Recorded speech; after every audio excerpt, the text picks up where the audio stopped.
Buen día para todos. En esta sesión entonces vamos a hablar acerca de la motilidad gastrointestinal. Entonces, nosotros en las sesiones anteriores hemos hablado acerca de unas funciones supremamente importantes en esta función gastrointestinal, como lo son las secreciones que se dan allí en el tubo, ¿sí? Pero resulta que la función digestiva no solamente requiere las secreciones, sino también requiere de una actividad motil de todo este tubo digestivo que va a estar relacionado con el movimiento de ese contenido luminal. En el inicio va a ser pues el bolo alimenticio hacia el estómago para convertirse en quimo que viaja a través del, digamos, el intestino delgado. Ya allí viene a ser, cuando pasa intestino grueso, viene a ser el kilo y posteriormente viaja a través del intestino grueso y es excretado.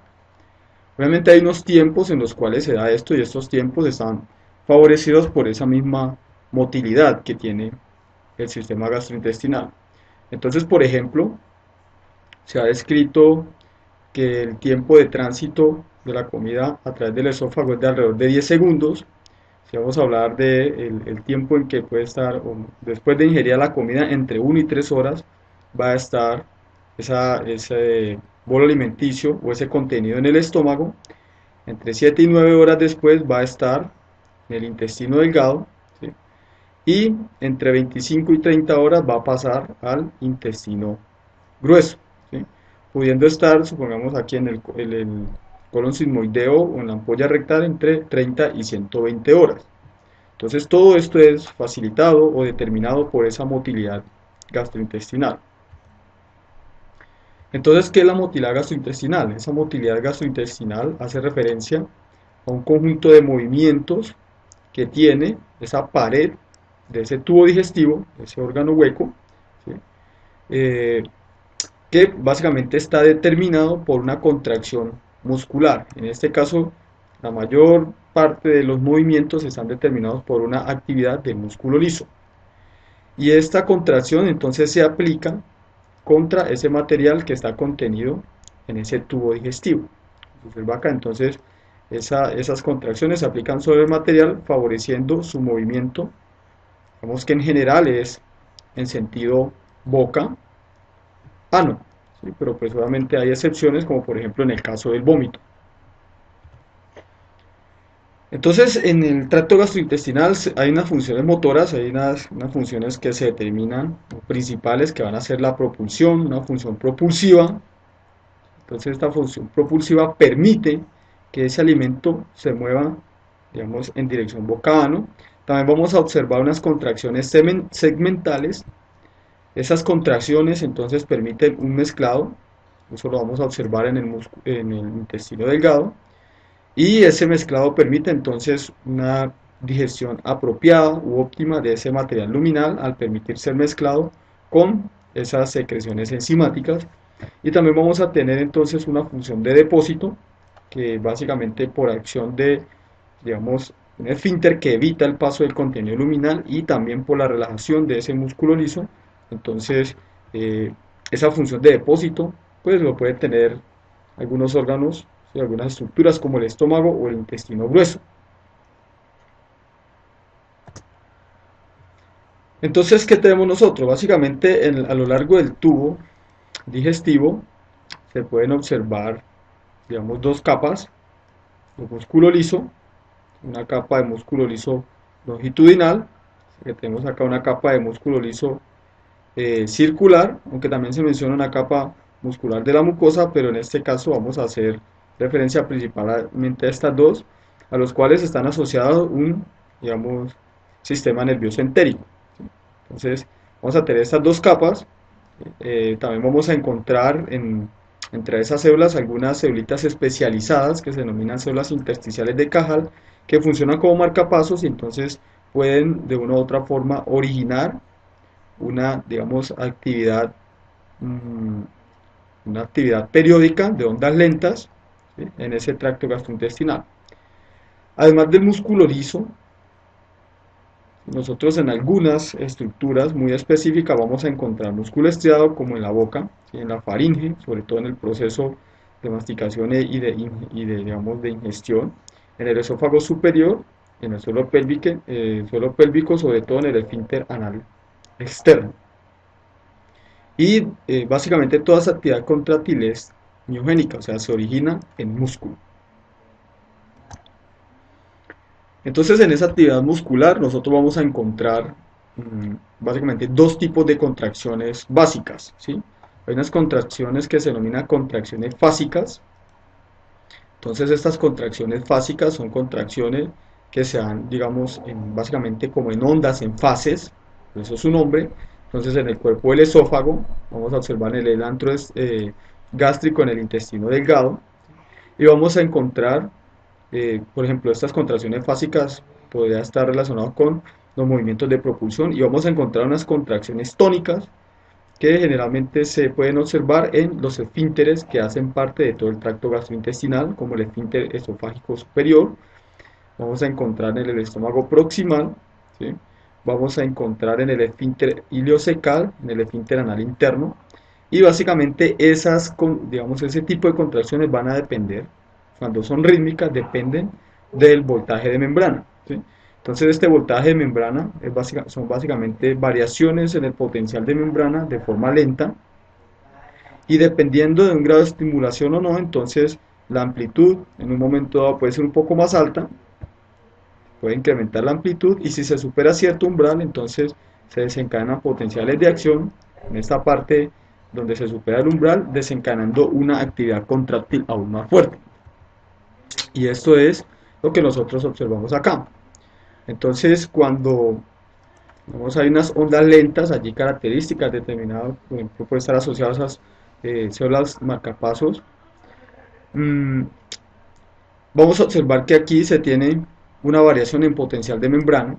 Vemos que el intestino está en un estado basal, hay un estado de contracción basal, ¿sí? No es tan prominente, pero cuando hay cierta estimulación, entonces se supera un voltaje umbral, se generan unos potenciales de acción, y en esas células, el músculo liso, se generan acá, y ese potencial de acción conlleva a unas contracciones mucho más fuertes en ese mismo músculo liso, como observamos acá.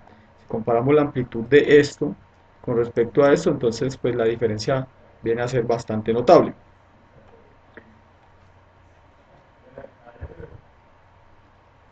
Entonces también vamos a tener que esa actividad contráctil en el músculo, en el tubo digestivo, que depende del músculo liso, pues va a depender de la frecuencia de esas ondas lentas, ¿sí? Entonces esas frecuencias de esas ondas lentas pues varían a lo largo del tubo digestivo, tenemos acá. Entonces esas frecuencias, por ejemplo, en el estómago corresponden a alrededor de 3 ondas por minuto, en el intestino delgado entre 16 y 18, y en el intestino grueso entre alrededor de 10 y 12. Entonces dependiendo de la estructura que estemos hablando en un momento dado, vamos a hablar también de una actividad contráctil determinada. Entonces, ¿cómo se dan esos procesos, digamos, de contracción y relajación? ¿Cómo se dan ese proceso de movimiento de ese contenido luminal a lo largo del tubo digestivo? Entonces, básicamente la contracción se da gracias a unos movimientos coordinados, hay una acción coordinada entre relajación y contracción en la musculatura en cada una de las partes del tracto gastrointestinal. Entonces nosotros vamos a observar que cuando hablamos de contracción en el músculo liso, entonces permite por una parte trituración de ese material, por ejemplo en el estómago, digamos el mezclar ese contenido luminal con las secreciones digestivas, con las enzimas, y un contacto íntimo de ese quimo con la mucosa intestinal para absorción, y también digamos en este caso para digestión de membrana, como se verá posteriormente. Entonces aquí observamos, digamos, esos movimientos de contracción también facilita estos movimientos de propulsión, están asociados allí. Digamos, los eventos de relajación de ese músculo liso, entonces, básicamente permite que ese material luminal pueda pasar, digamos, a través de los esfínteres, y también va a permitir la acción perceptiva, o sea que un órgano se pueda distender para recibir mayor contenido luminal, ¿sí? Entonces vamos a observar que la condición normal aquí es cuando una persona come, entonces el estómago inicialmente se comienza a distender, ¿sí? Comienza a distender eh, hasta que ya, digamos, no se puede recibir más comida, no como en este caso, nos sucede en algunas ocasiones que la persona puede estar llena, pero pues dice, no, tengo el segundo estómago para el postre, ¿sí? Entonces, esto no, digamos, esto nunca sucede, esto nunca va a suceder, simplemente el estómago se extiende un poco más.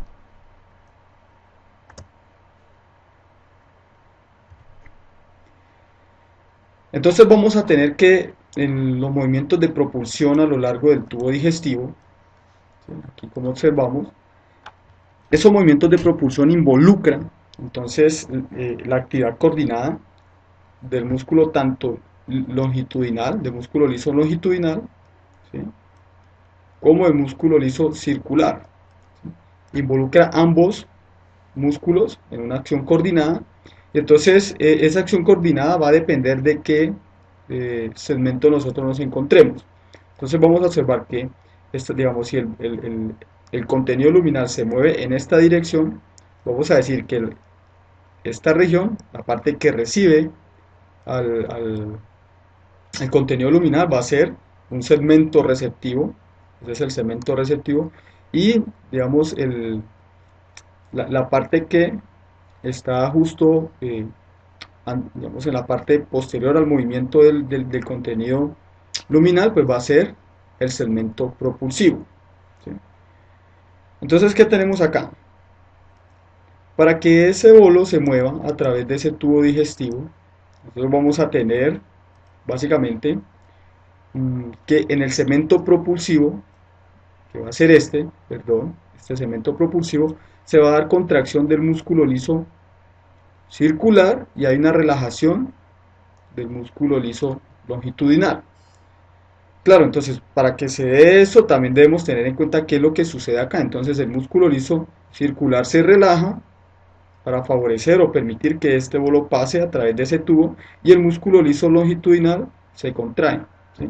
Él se contrae, entonces digamos permitiendo el movimiento de esta porción del tubo digestivo moverse hacia la, digamos, en dirección opuesta del movimiento de ese contenido luminal, que es lo que se observa acá. Entonces, de nuevo, para el movimiento de propulsivo del contenido luminal, entonces se da una relajación del músculo liso circular en la parte receptiva, contracción del músculo liso longitudinal, que permite el movimiento entonces de esta sección del tubo hacia el contenido luminal, de esta forma, y va a haber contracción, entonces aquí va a haber contracción del músculo liso circular en la parte propulsiva y relajación del músculo liso longitudinal en esa parte propulsiva. Todo esto obviamente va a depender del control que realiza un circuito reflejo en el sistema nervioso entérico, que se verá en la próxima sesión.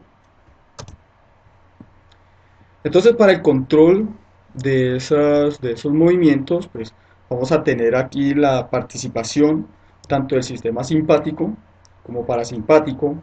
En general, cuando se habla de una activación simpática, entonces esa activación simpática disminuye la amplitud de esas ondas lentas, ¿sí? Y cuando hablamos de una activación parasimpática, entonces ella aumenta la amplitud de esas ondas lentas. Entonces me vuelvo acá un poco y es básicamente esto que tenemos acá. Una activación simpática, digamos, llevaría a esto, una activación parasimpática llevaría a esto, a un incremento en la amplitud de las ondas lentas.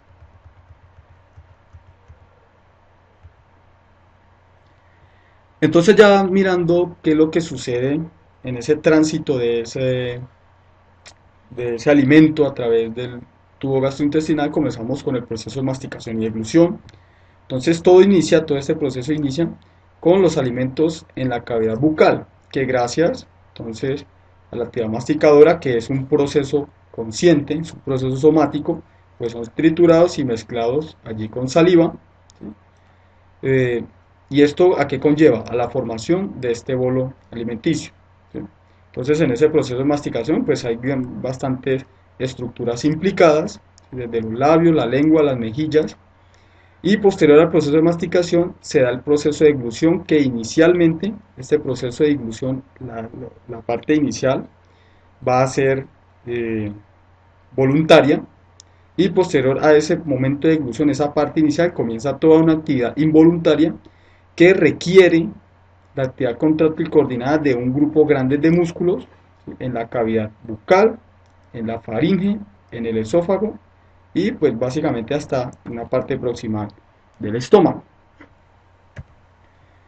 Entonces, en este proceso de deglución, básicamente que inicia esta parte es voluntaria cuando realizamos, cuando la lengua empuja el bolo hacia la garganta, esa parte es voluntaria. A partir de allí, entonces comienza una serie de movimientos involuntarios, serie de fases involuntarias en los cuales, por ejemplo, la nasofaringe es bloqueada, eso es, se da de forma involuntaria, ¿sí? Se da de forma refleja.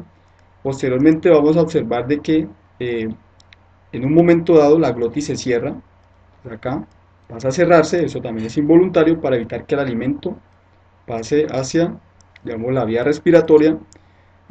Comienza una contracción, digamos, de músculos a lo largo de esa eh, faringe y vamos a observar aquí la acción en el esfínter esofágico superior, ¿cierto? Él se abre, vemos acá, se abre para permitir el paso de ese alimento y posteriormente sigue la acción básicamente coordinada del músculo liso a lo largo del esófago, moviendo ese contenido luminal hacia el estómago. Entonces, en este proceso de deglución, que es uno de los, digamos, procesos muy complejos que hay en el cuerpo por la acción coordinada de una gran cantidad de músculos, pues vamos a observar que hay un centro de deglución, ¿sí? Centro de deglución que a través de, digamos, estos nervios, el núcleo, digamos, el trigémino, el núcleo del facial, el núcleo ambiguo, el núcleo del hipogloso, entonces van a controlar estos músculos que están asociados a masticación, estos músculos que están asociados a sello labial, estos músculos que están asociados, digamos, a actividad en la faringe y estos asociados a movimientos en la lengua.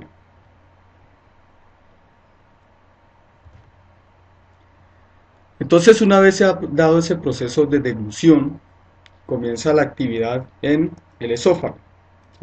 Entonces, en ese esófago básicamente se produce el tránsito de ese bolo alimenticio desde la faringe al estómago, ¿sí? Entonces, ese esófago, pues, como lo hemos mencionado, presenta una actividad peristáltica y vamos a observar tres regiones en él. Entonces, el esfínter esofágico superior, el cuerpo del esófago y el esfínter esofágico inferior, ¿sí? Entonces, en ese esófago nosotros podemos, o se ha caracterizado dos tipos de peristalsis. Una peristalsis que se denomina peristalsis primaria, que básicamente se desencadena cuando, digamos, se hace la deglución de forma voluntaria, y posteriormente vamos a tener una peristalsis secundaria, que es cuando esa peristalsis primaria no logra de una u otra forma mover ese contenido luminal, digamos como cuando uno está atragantado, por ejemplo. Entonces esas peristalsis secundarias son un poco más fuertes y pues empuja ese bolo a lo largo del esófago, ¿sí? Digamos, la otra ocasión en la cual se puede activar la peristalsis secundaria es cuando hay reflujo, ¿sí? Digamos, del contenido estomacal hacia el esófago. Entonces allí esa peristalsis secundaria pues se desencadena también. Entonces, ¿qué sucede con esa motilidad en el esófago? Entonces, aquí vamos a observar esta pequeña gráfica y vamos a observar cómo es digamos, la presión que tiene en un momento dado el esófago en diferentes partes, ¿sí? Vamos a observar aquí en el esfínter esofageal superior, que es esta. Vamos a observar aquí en el cuerpo del esófago en dos puntos y vamos a observar en el esfínter esofageal inferior. Entonces, cuando se da el proceso de tragado, el bolo pasa por ese esfínter esofageal superior, y una vez pasa, entonces se genera un incremento en la presión, el bolo pasa allí y comienza entonces, digamos, mm, la onda de presión empujando ese contenido luminal. Entonces aquí tenemos una onda de presión que va empujando el bolo, ¿cierto? Va, digamos, en este punto, entonces ahora va a este punto, el bolo va acá, ¿cierto? Y en ese punto, entonces, ¿qué vamos a pensar? Que aquí se incrementa la presión en el esófago, sobre todo en la parte propulsora, ¿sí? Esta, digamos, eh, esto favorece entonces que ese contenido luminal se mueva de forma unidireccional y digamos alcanzamos este otro punto, entonces el contenido luminal va acá y digamos la onda de presión va acá, ¿sí? Esa onda de presión que se mueve desde este punto hasta el otro pues va a ser la onda de peristalsis que mueve ese contenido luminal. Cuando ese contenido luminal llega digamos, al esfínter esofageal inferior, allí debe suceder algo. El esfínter, pues, digamos, es básicamente como una válvula, ¿sí? Entonces, inicialmente ella se debe abrir, pero esas válvulas tienen un estado de contracción determinado. No es cero, como sucede a lo largo del esófago, ¿sí? Entonces, en el esfínter hay un nivel de contracción determinado y un nivel basal de contracción que no es cero. Digamos, en este caso podemos decir que sería unos 20 milímetros de mercurio, siguiendo, digamos, la escala de la gráfica. E inicialmente cuando el bolo llega, él se debe relajar. Entonces la presión que va a estar ejerciendo allí, ese esfínter cae a cero, permite el paso de ese contenido luminal al estómago y posteriormente incrementa su nivel de presión nuevamente, ¿sí? La incrementa, se cierra y vuelve a su nivel de contracción tónica. Esto sería una contracción tónica, es una contracción sostenida. Entonces, aquí observamos qué es lo que sucede con esa motilidad en el esófago. Cabe aclarar acá que cuando esto que tenemos aquí, estas pequeñas ondas color púrpura, entonces nos están describiendo los ciclos respiratorios. Cuando se produce digamos, la deglución del alimento, en ese momento la respiración se detiene momentáneamente para permitir el paso del alimento. Entonces debemos tener en cuenta también este evento allí. Toda esta función de esta actividad peristáltica pues va a estar básicamente controlada por esos circuitos reflejos del sistema nervioso entérico que van a estar controlando tanto el músculo liso, digamos, circular como el músculo liso longitudinal, ¿sí? Que en este caso sería transverso a la superficie de esta gráfica. Y básicamente pues hay estimulación, digamos, por parte digamos, por vías colinérgicas y hay también eh, inhibición por otra parte por otros neurotransmisores como el péptido intestinal vasoactivo o el óxido nítrico, ¿sí? Entonces una vez ese contenido luminal llega hasta el estómago, vamos a tener que en ese estómago pues hay una actividad contráctil, ¿sí? Bien determinada y diferenciada en regiones. Entonces el estómago se ha básicamente dividido en una región que se denomina la región del esfínter esofageal superior y el cardias. Vamos a observar una región que va a ser el fondo del estómago y el cuerpo, que sería esta. Y vamos a encontrar otra región que va a ser la región del antro, la región antral y la región pilórica. Entonces vamos a observar que en esa, digamos, región del esfínter esofageal superior y el cardia, básicamente la función que cumple es prevenir el reflujo de ese contenido estomacal hacia el esófago, por una parte. Vamos a observar que la función de esa actividad contráctil en el fondo y en el cuerpo del estómago es funcionar como reservorio, entonces él puede de una otra forma distenderse y en un momento dado puede, digamos, desarrollar o generar una contracción tónica para favorecer el vaciamiento de esa región, de ese contenido hacia la parte inferior del estómago que sería la zona antral. En la zona antral entonces se van a producir otro tipo de movimientos que va a ser el mezclado, el triturado, ¿sí? Y se va a producir la regulación del vaciamiento de ese estómago, de ese contenido estomacal hacia el duodeno a través del esfínter pilórico, ¿sí? Entonces, ¿cómo es esa actividad motil en el estómago proximal? Entonces, básicamente esa actividad motil se divide en dos funciones o cumple dos funciones, ¿sí? Una es de recibir el material que es ingerido, en esta parte proximal del estómago aquí, recibir entonces ese material ingerido. Y el segundo entonces es posteriormente ejercer una presión constante, digamos en este caso sería una contracción tónica, sobre ese material para empujarlo hacia la parte distal, hacia la zona antral y pilórica. ¿Sí? Entonces, digamos, para recibir ese material alimenticio, él debe relajarse, esta zona, esta región proximal del estómago debe relajarse, y esa relajación se puede dar por dos vías diferentes. Una vía que va a ser la vía receptiva, que es iniciada básicamente con la deglución. Entonces, cuando ingerimos un alimento, básicamente estas células de músculo liso se relajan, ¿sí? Comienzan a relajarse, y cuando llega el material allí, simplemente digamos, entran a esa cavidad sin incrementar la presión intraestomacal, ¿sí? O digamos, intragástrica. La otra forma en que se puede relajar es adaptativa, que es básicamente cuando, digamos, ya hay suficiente cantidad de contenido y llega más alimento a ese estómago, entonces se ejerce una presión sobre la pared estomacal y él responde relajándose un poco más, relajándose ese músculo liso y permitiendo el ingreso de ese alimento. Vamos a tener que esos, digamos,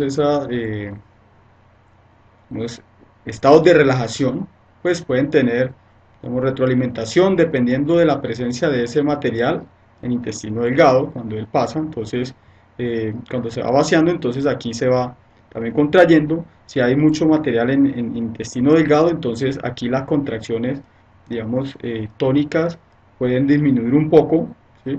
Mientras, digamos, se da la digestión a nivel de duodeno, supongamos, en este caso. Entonces, como lo mencioné ahora, entonces una vez, por ejemplo, se da esa relajación adaptativa, que el estómago se distiende un poco más, pues comienza entonces esa presión tónica, esa presión sostenida para mover el alimento hacia el estómago distal. Lo que se ha descrito es que, por ejemplo, en un momento dado, cuando estamos por ejemplo, en un periodo interdigestivo en que no hemos comido nada, entonces el estómago tiene un volumen relativamente pequeño, 50 mililitros. Cuando comenzamos a ingerir, o sea, el proceso de deglución, en este momento entonces el músculo liso se relaja y él aumenta su volumen, ponemos hasta 250, pues era hasta 500, y él se puede distender aún más hasta cerca de 1500 mililitros, que ya ahí, ya, digamos, en este caso ya estamos hablando de una relajación adaptativa, que ya es por presión sobre esa pared estomacal debida al material luminal que hay allí. Toda esta función motil en el estómago, entonces es coordinada básicamente por el sistema nervioso parasimpático a través del reflejo vagovagal, ¿sí? Sobre todo, digamos, la relajación, digamos, adaptativa, que cuando, digamos, se activa cuando receptores en esa pared estomacal se activan, ¿sí? Ellos se activan, entonces se envía esa señal por unas aferencias vagales hasta el sistema nervioso central, y se entonces genera una respuesta también a través de eferencias vagales que va a promover la relajación de ese músculo liso. Entonces aquí ese, digamos, reflejo vagovagal o esas inervaciones vagales son supremamente importantes en cuanto a esa presión intraluminal que se genera en el estómago. Entonces vamos a suponer aquí en este caso una persona normal. Entonces la persona normal, digamos, en un estado interdigestivo, tiene el estómago vacío, entonces la presión es básicamente cero, ¿sí? Con un volumen de 200 la presión es cero.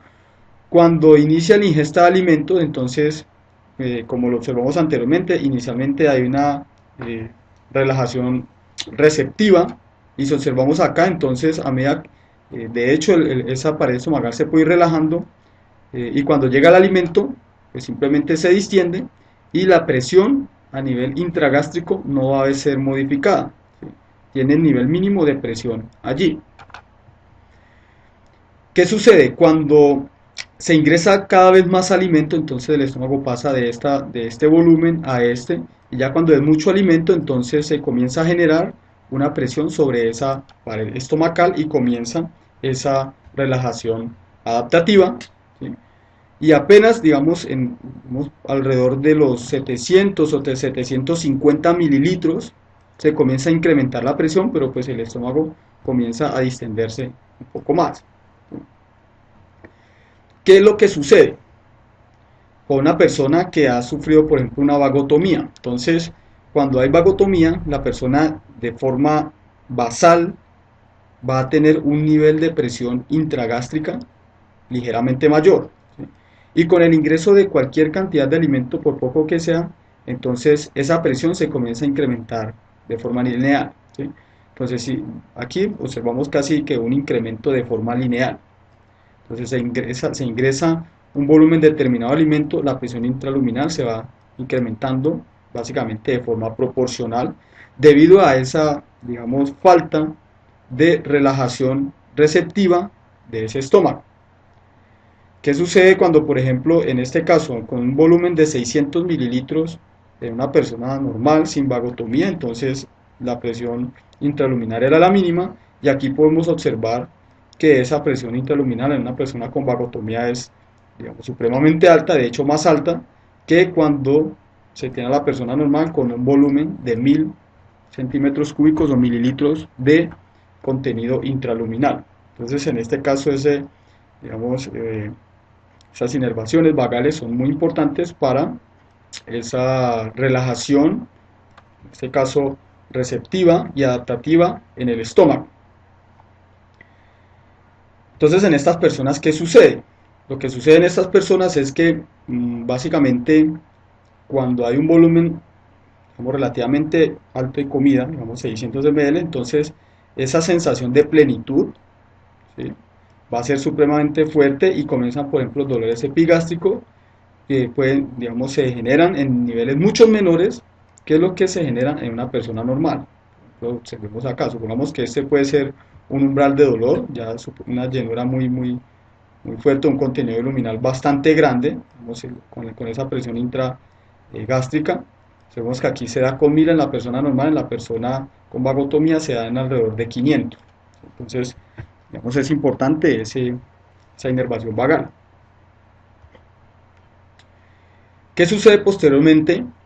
Eh, Cuando, digamos, la parte proximal del estómago entonces comienza a realizar una contracción sostenida, una contracción tónica para mover ese alimento hacia digamos, el estómago inferior o distal. Entonces allí se comienzan básicamente unos procesos de propulsión, ¿sí? Entonces ese contenido se va a mover, digamos, contra el píloro cerrado inicialmente. Hay unos procesos de movimiento allí, aunque este píloro pues, que se menciona que está cerrado realmente puede tener una abertura de unos 2 milímetros, entonces esta onda propulsiva puede mover, digamos, un particulado muy pequeño, podría estar pasando hacia el duodeno.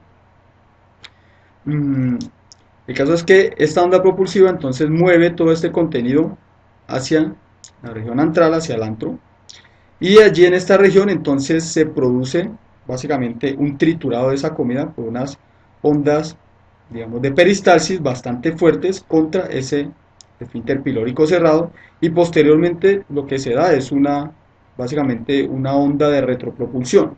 Entonces, como la onda llega hasta acá, ¿cierto? Y posteriormente entonces el contenido se mueve en sentido contrario, de tal forma que comienza a favorecer la trituración de ese contenido luminal. Entonces aquí podemos observar básicamente qué es lo que sucede con esos potenciales, ¿cierto? Con ese potencial de membrana en esas células de músculo liso. Entonces vamos a tener que inicialmente se da una contracción primaria que va viajando a lo largo de digamos, de ese antro. Y a medida que va viajando, entonces se produce una onda secundaria, ¿cierto?, que se va desplazando justo detrás de esa onda primaria, viajando en dirección del esfínter pilórico.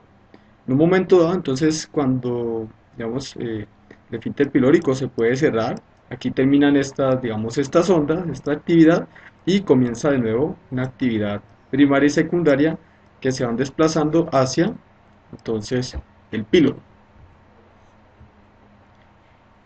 Entonces, todo esto que va a favorecer, estos movimientos, lo que van a favorecer, ¿sí?, eh, básicamente, es que cuando se comienza esa contracción en el antro, entonces esto va a favorecer El antro comienza un proceso de contracción que va a mover todo ese contenido luminal en dirección del cuerpo, ¿sí?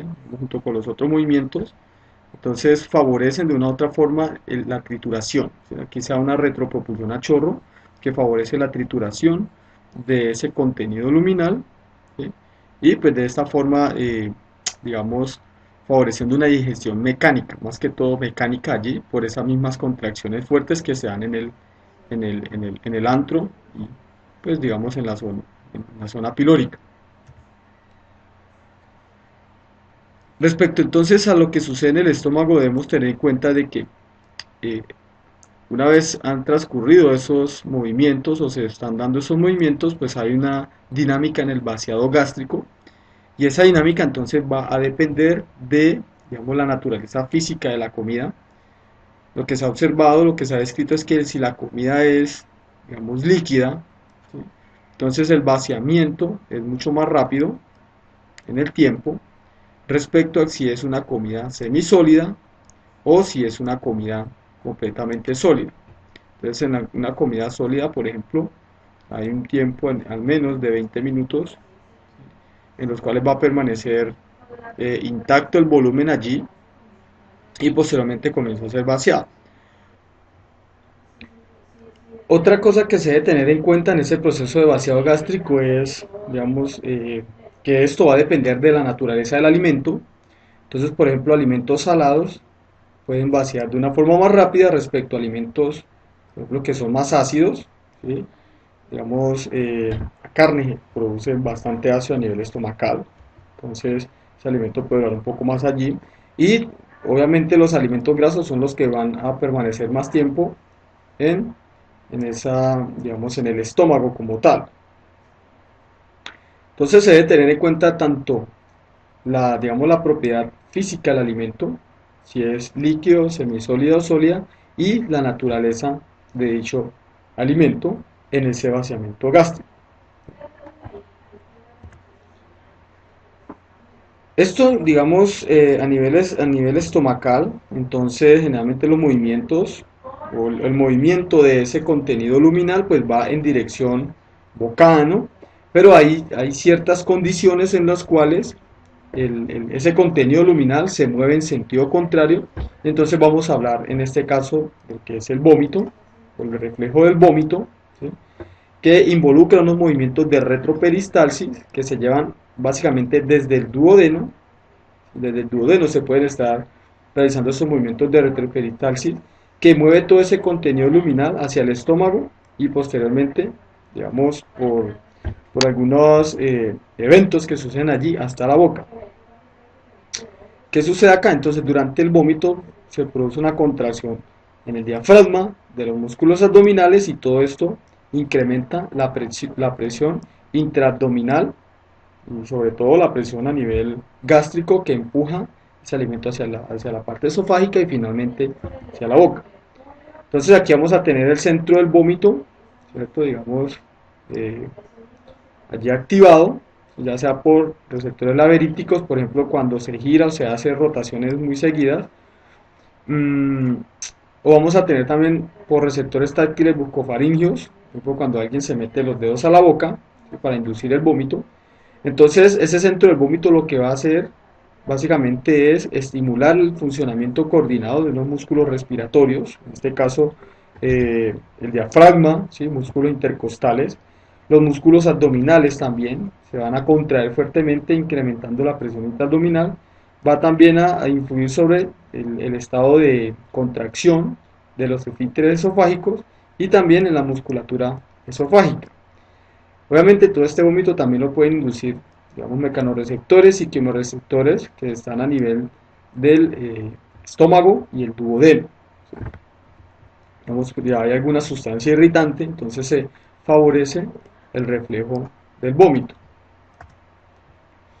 Entonces el vómito básicamente puede ser desencadenado, puede ser causado por el estado de embarazo, por algunos medicamentos, toxina, por dolor, puede ser causado por el olor, un olor desagradable, por ejemplo, puede ser causado también, por ejemplo, por un sabor desagradable, por presión a nivel cerebral cuando hay un estiramiento fuerte en el estómago o inflamación y movimientos de rotación que van a causar entonces, digamos, activación de ese centro del vómito, que en general es precedido, ¿sí? Digamos, cuando se siente la sensación de vomitar, entonces se siente lo que se conoce como náuseas, se incrementa la salivación. Esta salivación generalmente se incrementa mmm, buscando una secreción pues salival abundante que proteja la dentadura de esas secreciones ácidas que pueden provenir del estómago. Se dilatan las pupilas y pues por ejemplo también se observa palidez en la persona y se desencadena el vómito como tal. Entonces, en el momento en que se está dando el vómito, básicamente la respiración se detiene, como mencionamos anteriormente, entonces esa presión abdominal se incrementa fuertemente por la acción de los músculos mencionados y también hay una contracción duodenal que básicamente devuelve ese contenido duodenal al estómago y del estómago pasa al esófago y del esófago entonces dicho contenido luminal es expulsado por la boca. Una vez digamos, el contenido, siguiendo en el viaje, en cómo sería el viaje de esos contenidos luminales, pues seguimos con lo que sucede a nivel del intestino delgado. Entonces, digamos, en un periodo interdigestivo, ¿sí? Que es, vamos, realizamos la ingesta de algún alimento y ya van 3 4 horas después de la última comida, entonces en el intestino delgado pues también se ha descrito que básicamente a partir del el antro gástrico, el antro estomacal, comienza un patrón de movimientos, ¿sí? Digamos en ese periodo interdigestivo que se conocen como los complejos motores migratorios. Entonces, estos complejos motores migratorios se dan o se observan cuando los procesos digestivos han terminado y pues están asociados, por ejemplo, también a secreciones por parte de la vesícula biliar y una de las razones o las descripciones que se tienen con respecto a estos complejos motores migratorios es que están direccionados a la evacuación de partículas de gran tamaño que no pudieron pasar o no pudieron ser, digamos, seleccionados a través de ese poro de 2 milímetros que se tiene en el píloro cuando se están realizando los movimientos estomacales, ¿sí? Entonces, todas esas partículas de gran tamaño, gracias a esos movimientos fuertes que se tienen allí, son básicamente desplazados a lo largo del tubo y llevados hacia el intestino grueso para su posterior excreción. Entonces, aquí observamos que esos digamos, complejos motores migratorios se dan de una forma fásica, en un momento dado se dan fuertemente y ellos se van desplazando a lo largo de ese intestino delgado. Entonces, estos complejos motores migratorios se han descrito que ocurren en diferentes fases, en 3 fases como tal. Entonces, la fase 1, digamos, corresponde al hilio fisiológico. Entonces, en este caso hay una ausencia de actividad, sería esta región, y allí no hay actividad como tal. Luego se sucede una fase 2 que comienza con unas contracciones irregulares y una fase 3 posteriormente en la que las contracciones son mucho más, digamos, regulares y un poco más fuertes. Una vez termina esta fase 3, comienza de nuevo la fase 1, que sería esta que tenemos acá, fase 1, de nuevo iniciando entonces estos ciclos de los complejos motores migratorios.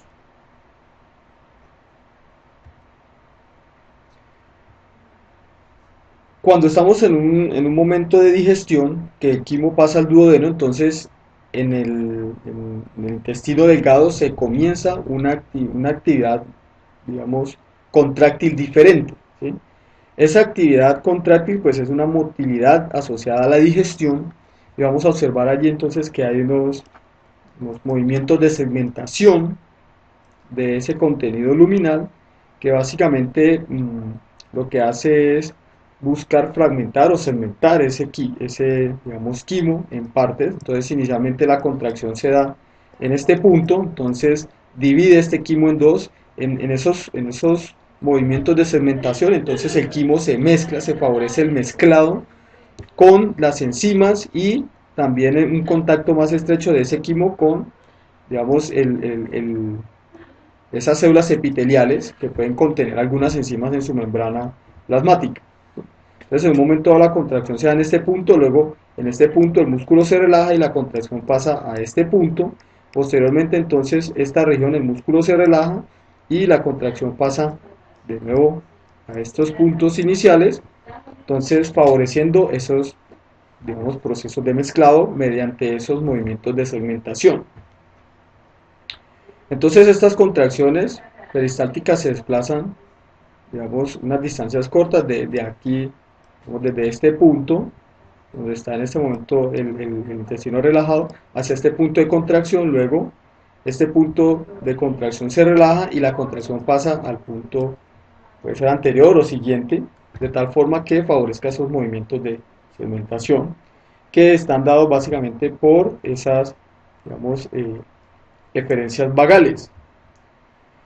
Una cuestión aquí a tener en cuenta es que esa motilidad digestiva comienza y apenas ella comienza, entonces se termina los complejos motores migratorios, como observamos acá.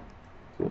Tenemos los complejos motores migratorios en una etapa interdigestiva y apenas se da, digamos, la alimentación o digamos, el proceso de deglución, comienzan esos patrones, ¿sí?, de motilidad propiamente digestiva del intestino delgado, que son unos movimientos pues, bastante fuertes. En general, quien termina estos complejos motores migratorios viene a ser entonces una estimulación parasimpática a través de esas eferencias vagales. Además de los anteriores movimientos mencionados, resulta que en el intestino delgado pues se presentan también unos movimientos en masa que son principalmente desencadenados cuando hay digamos, un problema a nivel del intestino delgado, por ejemplo, causado por irritación química, puede ser por microorganismos parásitos o toxinas, enterotoxinas o reacciones alérgicas. Entonces, cualquiera de estos factores puede desencadenar unas contracciones que son bastante enérgicas y de larga duración en el intestino, como delgado, ¿sí? Estas contracciones enérgicas entonces se propagan a lo largo del intestino delgado, digamos a una velocidad de 1 cm/s, por largas distancias, y básicamente esos cólicos abdominales, la sensación de cólico abdominal y la diarrea acompañan estos movimientos, ¿sí? Estos movimientos propulsivos de movimientos en masa que generalmente están destinados a limpieza, que van a favorecer entonces, por una parte, digamos, al incrementar las secreciones, pues favorecer la limpieza de todos los patógenos o el agente que esté causando estos movimientos, y también esos movimientos fuertes, entonces desplazan todo ese contenido luminal, pues favoreciendo su excreción. Entonces, una vez se tiene que, digamos, esos movimientos, ¿sí?, digamos, en el intestino delgado, pues parte de su contenido, que en este caso va a ser el quilo, llega al intestino grueso a través del esfínter ileocecal. Entonces, cuando en la parte, digamos, del intestino delgado, ¿sí?, que comunica con el esfínter ileocecal, hay distensión o se sienza allí contenido, entonces se da relajación de este esfínter ileocecal para que este contenido del intestino delgado pase al intestino grueso. Cuando aquí se produce distensión en el ciego, ¿sí?, en esta porción del intestino grueso, entonces se produce el cierre de esa válvula o ese esfínter ileocecal para que no haya, digamos, para que ese contenido no se devuelva hacia el intestino delgado. Entonces vamos a observar que aquí en el intestino grueso, sobre todo en el ciego, también tiene una capacidad de captar gran cantidad de material. Él presenta una relajación adaptativa, ¿sí?, pero ese contenido luminal permanece poco tiempo porque él posteriormente simplemente es movido o desplazado hacia, digamos, el colon transverso mediante movimientos de propulsión peristáltica, ¿sí? Y vamos a observar entonces que allí, en ese colon transverso y descendente, en estas dos porciones, es donde permanece entonces la materia fecal por, digamos, tiempo prolongado, y ese tiempo prolongado favorece de una u otra forma la absorción de agua y electrolitos que están en esa materia fecal.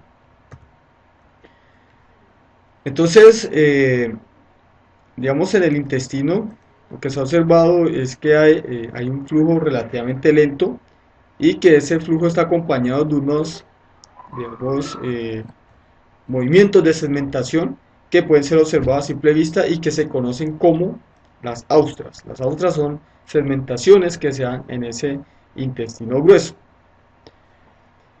Vamos a ver también de que en el intestino grueso se presenta lo que se conoce como movimientos en masa, ¿sí? Que son generados por el sistema nervioso entérico y que lo que buscan es básicamente la excreción de ese contenido luminal. Entonces, cuando se mira cómo es ese tránsito de ese contenido luminal a través del intestino grueso, se observa que, digamos, esto, digamos, es un ensayo que se hizo con algún material marcado, ¿sí? Para mirar cuánto tiempo se demoraba ese material marcado en el intestino grueso. Entonces, a los 3 minutos de que se abre la válvula o el esfínter ileocecal, ese contenido está en el intestino grueso, en el ciego. Posteriormente, a los 30 minutos comienza ese desplazamiento, ese movimiento de ese contenido luminal hacia el colon transverso, que es donde va a quedar almacenado por, digamos, bastante tiempo.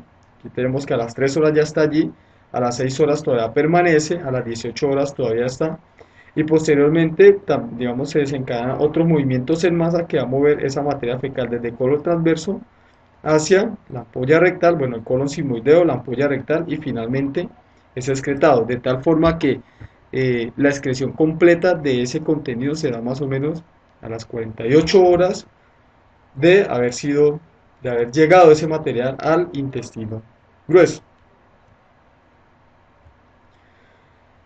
Entonces, para la excreción de estos contenidos luminales del intestino grueso, de esta materia fecal, entonces vamos a observar que en el ano, pues, digamos, se encuentran dos esfínteres, ¿sí? Hay un esfínter anal, digamos, interno, ¿cierto? Aquí está el esfínter anal, pero vamos a tener una porción interna. Esa porción interna entonces se ha descrito como compuesta de músculo liso, o sea que es básicamente controlado por sistema nervioso autónomo, y el externo es de músculo esquelético, entonces es básicamente el que está relacionado con, digamos, el proceso voluntario de la defecación. Entonces vamos a observar que este es el tubo digestivo. Esto que tenemos acá es músculo liso circular, que también está allí contraído, ¿sí? Vamos a observar aquí la ampolla rectal, que contiene unos, básicamente, mecanosensores, ¿sí? Son unos receptores de estiramiento, y cuando se producen los movimientos en masa de esa materia fecal hacia esa ampolla rectal, entonces esa materia fecal es, digamos, estimula esos receptores de estiramiento, y con esto entonces se desencadena el reflejo de la defecación, que involucra entonces la relajación de ese músculo liso del esfínter anal interno, ¿sí? La relajación entonces del músculo liso que está, vamos, aquí en la parte rectal, y obviamente esto va acompañado pues con ese deseo voluntario de defecación. ¿Por qué decimos que acompaña el deseo voluntario de defecación? Porque este deseo, digamos, el proceso de defecación puede ser pospuesto por algún tiempo, ¿sí? Se dice que el proceso de defecación es voluntaria, pero esto va hasta cierto tiempo. Entonces, ¿cómo es esto? Entonces, observe, en esta gráfica se observa que, digamos, en el recto se sensa un cambio de presión, hay un incremento en esa presión, digamos, por la llegada de materia fecal a esa región, ¿sí? Hay una distensión rectal, se incrementa la presión, y entonces esto lo que desencadena es un acto reflejo de relajación del músculo liso del esfínter anal interno. Entonces, el esfínter anal interno tiene cierto, digamos, una presión en este caso, que aquí es, digamos, un nivel tónico que se va a decir que es cero en un momento dado, o sea, puede ser 40, puede ser 30, ¿sí? El nivel de presión que hay allí, pero digamos como referencia se pone en cero. ¿Qué sucede en este caso? Entonces, cuando se da básicamente ese estiramiento de esa región rectal, entonces ese músculo liso se relaja, entonces la presión disminuye, ¿sí? Esto es simplemente un valor convencional, un valor de referencia. Si supusiéramos que esto fuese 40, entonces la presión caería hasta 20, o si fuese 30 caería hasta 10. Bueno, el caso es que hay un cambio de presión de 20 milímetros de mercurio en esa presión que genera ese músculo liso en el esfínter anal interno. Entonces él se relaja y pues de una u otra forma se estaría eh, permitiendo el proceso de la defecación a nivel autónomo. Pero si en un momento dado no se desea defecar, entonces sucede algo con el músculo esquelético del esfínter anal externo. Entonces ese esfínter anal externo voluntariamente es contraído, ¿sí? Entonces se produce una contracción acá, un incremento en esa presión. Aquí también se tiene simplemente un valor de referencia, hay un cambio de hasta 15 milímetros de mercurio en esa contracción, y eso entonces básicamente desencadena un reflejo voluntario. Entonces aquí se contrae, posteriormente vuelve y se relaja, pero esto desencadena un reflejo voluntario que conlleva de nuevo, entonces es esto que tenemos acá, esta subida, esta elevación, conlleva de nuevo a ese músculo liso del esfínter anal interno a volver a su tono normal de contracción. Debemos tener en cuenta que esa contracción en el músculo esquelético del esfínter anal externo no puede ser muy prolongado. Ese es un músculo que puede ser fatigable. Recordemos que para la contracción en el músculo esquelético pues se requiere un consumo de energía, y pues dependiendo de ese consumo de energía de ATP pues se tiene un nivel de fatigabilidad. Entonces de esta forma es que se puede, digamos, regular el proceso de defecación, obviamente hasta cierto punto. Si esta, digamos, distensión rectal es muy fuerte y es continua, entonces se da el proceso de la defecación.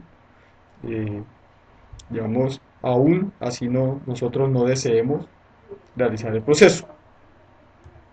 Entonces con esto terminamos esta presentación. Muchas gracias por la atención prestada.